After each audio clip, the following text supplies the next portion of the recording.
Alors la société, elle a été créée par mon papa en 73. Mon papa a commencé tout seul, en tant que menuisier, avec un apprenti. De fil en aiguille, il s'est spécialisé dans la machine-outil. C'était vraiment lui son dada, tout ce qui était électronique. D'ailleurs, c'était sa vocation de départ. Et moi, je voulais faire électricité, électronique, puis j'étais le 21e, il en fallait 20. Ils m'ont dit, on peut vous prendre en menuiserie, puis après, vous retournerez en électronique. Puis je suis rentré en menuiserie, je n'en suis jamais sorti. Il avait déjà, lui, une grosse envie de se différencier. Il a commencé à fabriquer ce qu'ils appelaient les premières fenêtres à double vitrage. Il les appelait les fenêtres électriques. J'ai commencé avec des fenêtres qui n'étaient pas épaisses. Et dans l'idée de le vendre aussi aux artisans du coin.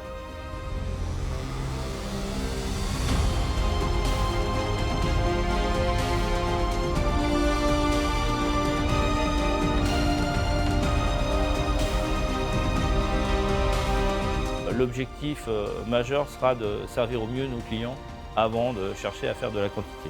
C'est notre choix depuis très longtemps et c'est pour ça qu'on s'est toujours spécialisé aussi sur des valeurs de sur-mesure.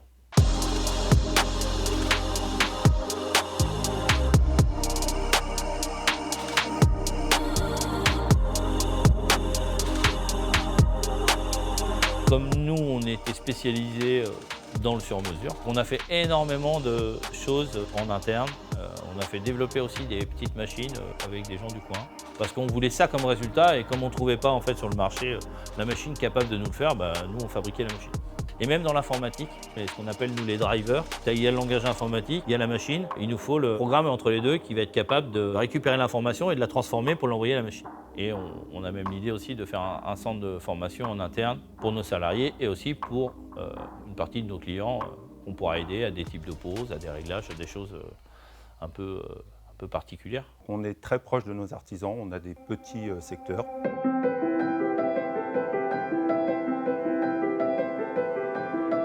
Puis on voit que la finition quand même elle est vraiment bien. La couleur est sympa. Pour leur apporter un soutien technique en permanence. Les artisans, ils attendent de toute façon des réponses de notre part avec une forme ou une autre de faisabilité, parce que de temps en temps, ils nous font des demandes où on leur dit ça, c'est pas possible de cette façon-là, mais systématiquement, nous, on veut leur proposer une solution. On a des limites, mais après, il y a pas mal d'artisans aussi qui demandent si c'est réalisable avant de vendre. Et du coup, on leur répond le plus rapidement possible, quoi. Aujourd'hui, on arrive dans des profilés qui soient bois, PVC, aluminium, qui sont quand même maintenant assez lourds, avec des doubles, voire des triples vitrages. Donc on ne peut plus faire non plus forcément complètement à l'identique. Par contre, on peut proposer des choses qui y ressemblent, oui. Ouais, on canalise justement tout ça et on travaille aussi en amont, nous, en prescription des fois avec les architectes pour les emmener sur des choses plus cohérentes, plus faisables et qui vont durer dans le temps.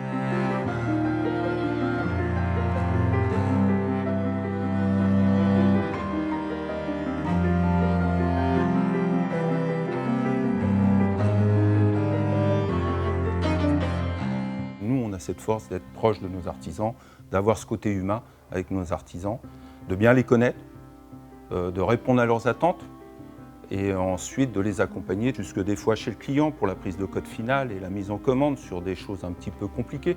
La menuiserie, on sait la faire, mais on sait aussi la poser. On n'en pose pas, mais on sait comment faire, quoi.